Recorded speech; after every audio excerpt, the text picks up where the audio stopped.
Ya Allah, kasihan banget dia nih.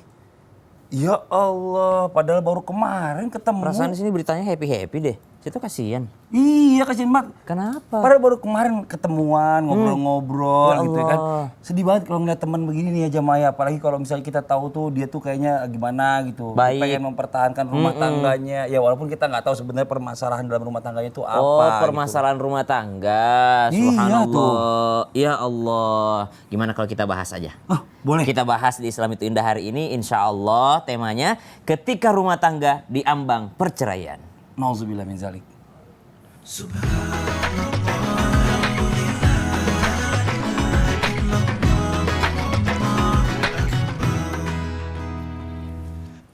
A'udzubillahi minasyaitonirrajim. Bismillahirrahmanirrahim. Assalamualaikum warahmatullahi wabarakatuh. Waalaikumsalam warahmatullahi wabarakatuh. Jamaah, oh jamaah, alhamdulillah. Alhamdulillahirabbil alamin. Allahumma shalli ala sayyidina Muhammad wa ala ali sayyidina Muhammad. Rabbi shrah li sadri wa yassir li amri wahlul 'uqdatam min lisani yafqahu qawli. Jamaah Islam itu yang dirahmati Allah ya, membangun rumah tangga itu untuk bisa sampai ke surganya Allah itu memang gak gampang. Memang gampang-gampang susah gitu. Ada yang bilang kayaknya baik-baik aja, ternyata ada aja yang namanya konflik atau mungkin hambatan dalam pernikahan. Nah, apalagi ya orang-orang yang udah mulai ada gejala, bagaimana mempertahankannya, itu juga pasti nggak gampang. Nah, hari ini kita bahas tema yang mudah-mudahan bisa jadi pelajaran buat kita, yang bisa menjadikan keluarga kita yang selalu sakinah mawaddah warahmah. Temanya adalah ketika rumah tangga diambang perceraian. Nah, sebelum kita membahas tema kita pagi hari ini, saya akan mengajak jamaah Islam yang ada di rumah untuk melihat sebuah video tayangan dulu ya. Ya Allah, walam bisawab ya, kita nggak pernah tahu apa yang terjadi, tapi yang jelas kita nih sebagai para sahabat ini kita hanya bisa mendoakan ya untuk kebaikan mereka bersama deh. Apapun keputusan yang mereka ambil ini mudah-mudahan jadi keputusan yang terbaik gitu ya. Dan kalau memang bisa mempertahankan apalagi ada anak, ini pasti akan jauh lebih baik lagi dibandingkan memang harus berpisah. Nah, tapi kalau seandainya memang harus ini terjadi nih Ustadz ya, Ustadz Syam ya, mohon izin ya sebelumnya ya. Ini kan kita kan kadang-kadang suka ya, yang namanya manusia ini nggak ada yang mau bercerai pastinya. Betul. Tapi yang namanya perjalanan dalam kehidupan pernikahan itu macam-macam konfliknya. Mungkin ada yang, mohon maaf sebelumnya, ada yang sampai kekurangan, habis sakit, atau mungkin juga ada yang habis di PHK, atau mungkin ada yang bangkrut. Pokoknya nih intinya adalah tidak bisa seperti selayaknya suami ini memberikan nafkah kepada istrinya gitu loh. Nah, bagaimana nih suami istri ini bisa saling mengerti atau menerima kekurangan satu sama lain atau menerima kelemahan dari pasangan kita ini. Mohon izin penjelasannya, silakan Ustaz. Bismillahirrahmanirrahim. Maulana Mas Fadli serta guru-guru kami yang dimuliakan Allah Subhanahu wa taala. Alhamdulillahirabbil alamin wassalatu wassalamu ala asyrafil anbiya'i wal mursalin sayyidina Muhammadin wa ala alihi wa sahbihi ajma'in. Asbahna wa asbahal mulku lillahi rabbil alamin. Subhanak la ilma lana illa ma 'allamtana innaka antal alimul hakim. Rabbi shrah li sadri wa yassir li amri wahlul 'uqdatam min lisani yafqahu qawli waj'al li waziran min ahli. Amin amin amin ya rabbal alamin. Jamaah Islam itu indah yang dimuliakan Allah Subhanahu wa taala. Kami senantiasa mendoakan dan kita saling mendoakan. Maka insya Allah rumah tangga yang dibina dengan modal mawaddah warahmah bisa mencapai sakinah dan juga bisa mencapai jannatul firdaus insya Allah. Amin, amin. Namun ternyata di tengah jalan ada berbagai rintangan yang ternyata bisa membuat sebuah pernikahan yang namanya pernikahan ini adalah ibadah yang sepanjang hidupnya subhanallah ternyata mengalami daripada perceraian. Lalu bagaimana caranya agar suami istri dalam kelemahan tersebut bisa saling mengerti atau saling memahami? Yang pertama dalam Al-Quran disebutkan ba'da naqul a'udzubillahi minasyaitonir rajim.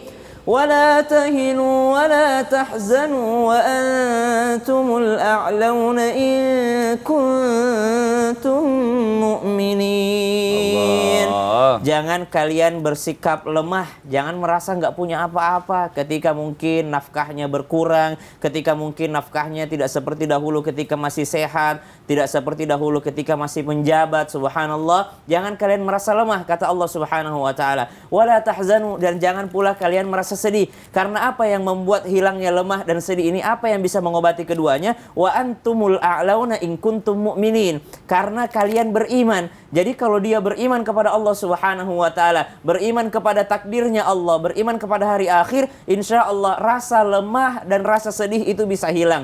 Jadi cara yang pertama sama-sama saling menguatkan keimanan kepada Allah Subhanahu wa taala. Banyak orang yang kehilangan daripada duniawinya justru mencari cara-cara di luar daripada keimanannya. Justru semakin memperkuat keimanan kepada Allah Subhanahu wa taala, mungkin segitu-segitu aja pendapatannya, mungkin tidak bertambah daripada gajinya, mungkin tidak bertambah daripada apa yang didapatkan, tapi justru kebahagiaan meliputi hatinya karena keimanannya kepada Allah Subhanahu wa taala. Kini kan tentang bagaimana seseorang bersyukur atas apa yang diterimanya. Mungkin dahulu banyak, kurang bersyukur. Ada orang mendapatkan sedikit, justru bisa bersyukur dengannya. Subhanallah. Maka yang pertama, memperkuat keimanan kepada Allah Subhanahu wa taala, insya Allah bisa menguatkan satu sama yang lainnya. Yang kedua, lebih memperdalam lagi ilmu tentang pernikahan. Di dalam pernikahan memang tidak diharamkan perceraian, namun Allah Subhanahu wa taala sangat tidak menyukainya. Berarti Allah tidak menyukai seorang pasangan yang meninggalkan pasangannya hanya disebabkan karena harta, hanya disebabkan karena kurangnya nafkah. Memang dalam hukum syar'i kalau ada yang terlantar nafkahnya memang boleh mengajukan perceraian, tapi tetap saja tidak disukai oleh Allah Subhanahu wa taala dan dibenci oleh Allah Subhanahu wa taala perbuatan demikian. Apalagi Nabi SAW sudah mengancam para wanita yang kufur, yang mana itu nikmat yang telah lalu ternyata dilupakan karena kekurangan hari ini. Na'udzubillahi min dzalik. Yang ketiga, Allah Subhanahu wa taala berfirman di dalam Al-Qur'an, alladzina idza asabathum musibah, ketika berkaitan dengan musibah. Ini kan musibah. Ada orang yang tiba-tiba mendadak miskin, subhanallah. Dahulu cukup, ternyata akhirnya merasa tidak cukup. Lalu Allah Subhanahu wa taala jelaskan semuanya akan diuji dengan kekurangan nafkah termasuk di antaranya. Maka inna lillahi wa inna ilaihi raji'un. Istirja, kembalikan semuanya kepada Allah Subhanahu wa taala. Yang jelas ketika tujuannya adalah beribadah kepada Allah Subhanahu wa taala, modal pertama adalah keimanan, modal kedua adalah ilmu tentang pernikahan, dan modal ketiga adalah keyakinan mengembalikan semua milik Allah Subhanahu wa taala, karena semua dari Allah dan akan kembali lagi kepada Allah Subhanahu wa taala. Kalau dua-duanya sudah menjaga ini, insya Allah mudah-mudahan dengan ini bisa mempertahankan rumah tangganya. Allah taala alam. Memang nggak gampang ya, tapi ada orang yang tadinya mau bercerai atau mau berpisah di Bib nih. Tapi mereka ini ada alasan kayaknya, aduh nggak bisa nih kita nih bercerai, kasihan anak-anak. Bisa nggak atau boleh nggak sih memang orang tuh nggak jadi bercerai itu karena mempertahankan anak-anaknya atau rumah tangganya dipertahankan karena anak? Mau penjelasannya? Mempertahankan anak. Iya. Untuk tidak bercerai bukan merupakan dosa, tapi pahala yang besar. Oh. Karena apa? Sebuah kemuliaan untuk mempersatukan rumah tangga. Anak adalah buah cinta yang dimana berharap akan adanya anak itu mempererat sebuah kecintaan tersebut. Yang nikmat adalah mendidik anak-anak dengan didikan yang baik. Ketika seorang suami yang bersalah atau istri yang bersalah atau siapapun bersalah, cari solusi yang terbaik, cari solusi yang pas. Bagaimana caranya mempersatukannya? Bagaimana caranya siapa yang ngalah di antara satu dan keduanya sehingga menimbulkan sebuah kebaikan. Yang disinilah dikatakan mawaddah, cinta didasari dengan apa? Kasih sayang dan saling mengalah antara satu dengan yang lainnya. Jadi intinya seperti itu. Nggak bisa tuh yang namanya seorang suami nggak bisa, ini harus begini. Istri juga nggak bisa, ini harus begini. Pecah. Suami yang marah, dua-duanya istri redamin. ego. Istri redamin dulu, ya kan? Ketika istri meredamkan, nanti suatu saat dia lagi baik, lagi enak, bahas. Istri lagi emosional, suami redamin, ya kan? Nanti kalau misalkan seandainya udah enak, baru dibahas. Jangan sama-sama emosional, sama-sama nafsu. Semua kelar, na'udzubillah min dzalik. Makasih banyak atas penjelasannya Bib ya, Ustadz Syam. Nah sekarang kita lanjut lagi nih, jamaah. Yeay. Katanya nih kalau dalam keluarga, salah satu yang paling penting itu dalam rumah tangga adalah komunikasi. Tuh, 2, 3. Komunikasi. Orangnya udah pulang, enak jadi kita ngomongin nyambung ya. Tapi ada teman saya dulu ya kan, saya pergi haji bareng. Ustadz kan telepon istrinya. Enggak, tadi udah. Enggak boleh begitu, telepon lagi, video call kayak apa kayak. Ih, ribet Lali. Saya video call. Akhirnya lama-lama ngiri juga. Itu caranya gimana gitu. Akhirnya Ternyata nggak tahu. Dia lebih banyak karena nggak tahu sebenarnya. Coba gengsi. Orang ini sebelah ente. Iya, ini dia orangnya. Nah, tapi gimana nih Ustadz Maulana di sini? Bapak itu rahasia rumah tangga. Tapi kalau misalnya salah satu ternyata pasangan ini sifatnya tertutup nih. Dia tuh bahkan menyembunyikan segala sesuatu termasuk keuangan. Apakah ini bisa dijadikan alasan untuk istri ini minta cerai dari pasangannya? Oke. Mohon izin penjelasannya Ustaz. Baik, izin Habib dan Tafadhol, Ustaz, Masya Allah, tabarakallah. Hari ini kita membahas sesuatu yang menarik karena berkaitan dengan rumah tangga. Kalau berbicara rumah tangga tidak akan ada habis-habisnya permasalahan. Ada aja konfliknya, ada aja permasalahannya. Dari sinilah mimbar Islam itu mengangkat tema yang menarik sekali ketika perceraian di rumah tangga diambang perceraian. Berbicara tentang rumah tangga diambang perceraian itu disebabkan karena komunikasi. Mohon maaf, ketika berbicara alasan komunikasi, apalagi tertutup masalah keuangan, apakah ini bisa jadi alasan?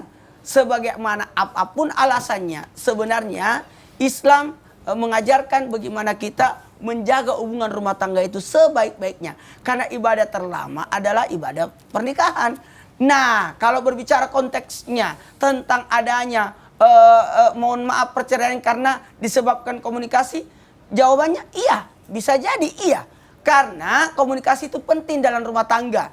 Bukankah orang yang tidak menyapa dalam 3 bulan, 6 bulan, bahkan sampai 2 tahun tidak ada kabar, bisa berakibat jatuhnya talak 1. Jatuhnya talak 1. Maka penting yang namanya komunikasi itu.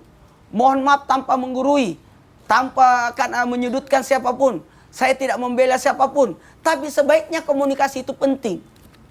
Hargailah pasanganmu sebagaimana engkau minta dihargai. Muliakanlah pasanganmu sebagaimana engkau ingin dimuliakan. Maka sosok seorang suami jangan ego. Sosok seorang istri jangan terlalu lebay.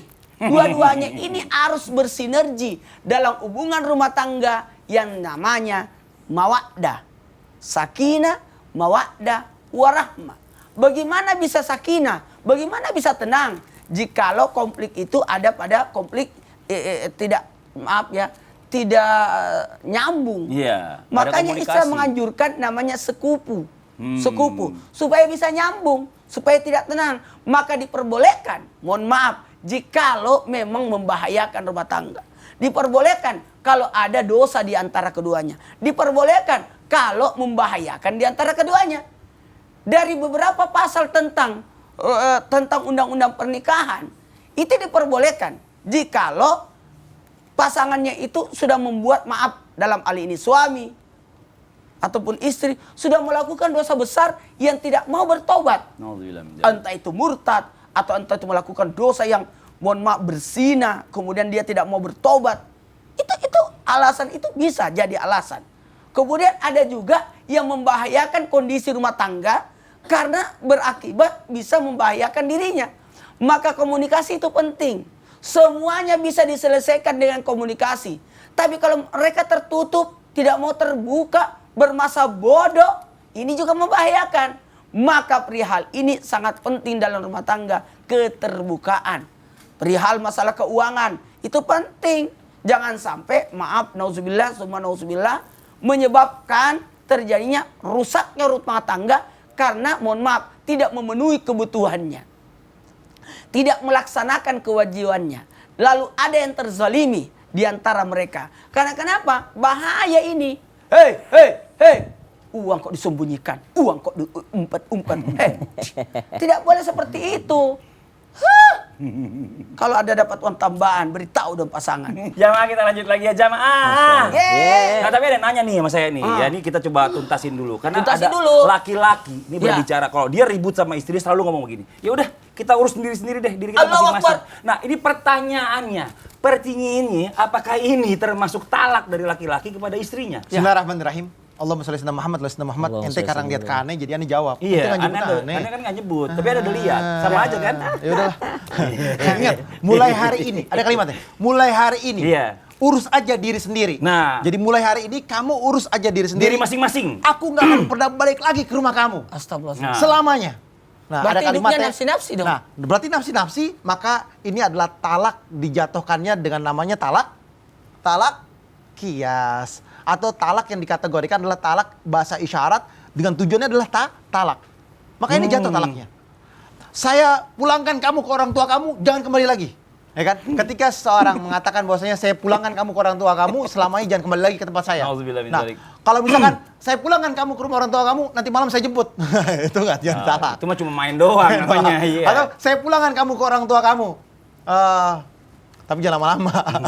Tapi kalau misalkan saya pulangkan kamu ke orang tua kamu, ada kalimat tambahannya untuk kamu dinasihatin sama orang tua kamu, boleh. Oh, itu boleh. Tergantung daripada niat laki-laki tersebut. Kalau niat laki-laki dengan kalimatnya adalah kalimat talak mutlak, maka jatuh talaknya. Saya ceraikan kamu hari ini, jatuh cerai. Nauzubillah min dzalik. Saya Apa pulangkan boleh? kamu ke rumah orang tua Apa kamu, boleh, jangan Bib? kembali lagi. Apa boleh, Bib? Sosok wanita itu bertanya, ketika kamu katakan itu pulang ke rumah orang tua, itu jatuh talak atau tidak? Boleh, boleh bertanya. Jamaah. Yeay. Nah, ini lagi nih kita berangkat ke permasalahan yang berikutnya. Bagaimana dalam sudut pandang Islam ya, kalau ada rumah tangga yang udah hidup sekian lama, sekian tahun gitu ya. Terus rasa cintanya tuh kayaknya udah nggak ada. Terus kayaknya segala sesuatunya tuh kayaknya udah hambar. Kasih sayangnya mungkin juga udah dibilang, aduh, ya udah deh, yang penting udah nyerahin kewajiban aja. Nah, apakah yang namanya rumah tangga ini masih layak untuk dipertahankan atau bagaimana Ustaz Syam? Mohon izin penjelasannya. Bismillahirrahmanirrahim. Habib Usman, Maulana Mas Fadli serta guru-guru kami yang dimuliakan Allah Subhanahu wa taala. A'udzu billahi minasy syaithanir rajim. Wa min ayatihi an khalaqa lakum min anfusikum azwaja لتسكنوا إليها وجعل بينكم مودة ورحمة إن في ذلك لآيات لقوم يتفكرون اللهم ارحمنا بالقرآن. Allah Subhanahu wa taala menginginkan kita bagi orang-orang beriman agar memikirkan ayat ini. Inna fi dzalika laayatil liqaumin yatafakkarun. Ternyata para pakar, salah satu yang difikirkan oleh para pakar, apakah pernikahan itu membutuhkan cinta? Ternyata dalam bahasa Al-Qur'an Allah tidak menyebutkan mahabbah, yaitu cinta, tidak. Tapi Al-Qur'an menyebutkan mawaddah, subhanallah. Berkaitan dengan pertanyaan tadi, ternyata pernikahannya sudah lama, namun akhirnya sudah tidak ada cinta lagi. Subhanallah, kok bisa berlangsung lama kalau tidak ada cinta lagi? Berarti dalam pernikahan memang tidak membutuhkan cinta, kata para ulama. Justru yang dibutuhkan adalah mawaddah. Apa perbedaannya mawaddah dengan mahabbah? Kalau mahabbah yaitu cinta, subhanallah, seperti misalnya ada orang yang mengadakan acara di rumahnya, lalu ternyata keluarganya dari kampung datang, pasti dia senang. Ya Allah, udah lama banget gak ketemu. Ya Allah, datang semua keluarganya, dia ketemu dengan keluarganya, 1-2 hari bahagia. Ternyata keluarganya ini tidak pulang-pulang 2 minggu, subhanallah. Apakah masih bahagia? Oh, bahagianya udah berkurang, subhanallah. Berarti adiknya Sasan nginep di Dia lagi curhat. Ada orang bahagia menyambut keluarganya, itu bentuk cinta. Cinta sama keluarganya, datang 2 hari, ya Allah masih dilayani. Ini kok orang 2 minggu nggak pulang-pulang, masih Cintanya Sat. Nggak usah dibahas. Ntar abis selesai tosnya baru kita tanya. Setelah 2 bulan ternyata tamunya nggak pulang-pulang juga, subhanallah. Apakah masih dilayani? Oh, sudah berkurang cintanya. 2 tahun nggak pulang-pulang, ya Allah, ini orang nggak tahu diri banget, nggak pulang-pulang, subhanallah. Hilang cintanya. Itu disebut cinta. Kalau bermodalkan cinta pernikahan, pasti akan luntur, pasti akan luntur. Tapi Al-Quran tidak sebut mahabbah. Al-Quran bilangnya mawaddah. Apa itu mawaddah? Sesuatu yang tidak membutuhkan apapun, subhanallah. Lalu dia mencintai, dia sayangi dia rela, dia ridho bersamanya meskipun dengan kekurangannya. Maka kalau dikatakan sudah hambar, memang seperti itulah pernikahan, yang mana niatnya karena Allah Subhanahu wa taala. Kalau hambar ya dibumbui lagi, subhanallah. Ya, Lihat bagaimana baginda Nabi SAW setelah pernikahannya berlangsung lama, Nabi tidak meninggalkan berlomba lari dengan istrinya. Nabi SAW tidak meninggalkan bersenda gurau dengan istrinya. Subhanallah. Padahal pernikahannya sudah berlangsung cukup lama. Maka dari pelajaran ini kita mengambil, kalau bermodalkan cinta, betapa banyak orang yang mengaku cinta ketika pacaran, 6 tahun pacaran, 12 tahun pacaran, pernikahannya cuma 2 bulan, pernikahannya cuma 3 bulan. Kenapa? Karena dikatakan sudah hambar rasanya, terlalu lama dia dalam keharaman. Na'udzubillah min dzalik. Maka cinta itu ataupun pernikahan itu modalnya mawaddah. Lalu pertanyaannya, bolehkah dipertahankan? Mesti dipertahankan. Karena tujuannya pernikahan bukan saling mencintai, bukan saling mendapatkan cinta, tapi mendapatkan ridho Allah Subhanahu wa taala. Ya udah kalau begitu, kalau terasa hambar, ayo sama-sama kita merasakan atau kita beriman kepada Allah Subhanahu wa taala, kita luruskan niat sama-sama karena niatnya adalah ibadah, bukan saling mendapatkan cinta. Niat pernikahan adalah karena Allah Subhanahu wa taala. Lihat para orang tua kita bisa mempertahankannya Meskipun kalau ditanya nenek cinta sama kakek, mereka bingung jawabnya subhanallah. Iya. Tapi pertahankan rumah tangganya. Wallahu ta'ala Nenek cinta alam. sama kakek, bingung jawabnya. Orang juga, nama nenek siapa Pak? Kakek lupa. Katanya gitu. Tapi cinta tuh nggak bisa pakai logika. Sudah pikun nih. Iya, cinta tuh nggak pakai logika. Ada lagunya kan? Sebentar, Ustaz tuh bantuin gak nih? Bantuin apa? Nih kalau bantuin insya Allah dapat pahalanya besar Ustaz. Mau nggak? Kalau membantu orang itu enggak sekedar membantu. Iya, nih, Dilihat-lihat dulu siapa yang Bantu dibantu. orang biar nggak cerai. Oh, alhamdulillah. Bagus Iya, itu. itu pahalanya besar banget kan? Iya, pahalanya sih besar, tapi sebenarnya ada syaratnya juga. Oh, ada syarat-syaratnya? Ada. Oh, jadi nggak bisa sembarang bantu? Nggak boleh sembarangan. Gimana kalau kita bahas syaratnya setelah yang satu ini? Yang di rumah jangan kemana-mana ya, tetap di Islam itu Indah. Jamaah. Oh jamaah, alhamdulillah. Seru nih.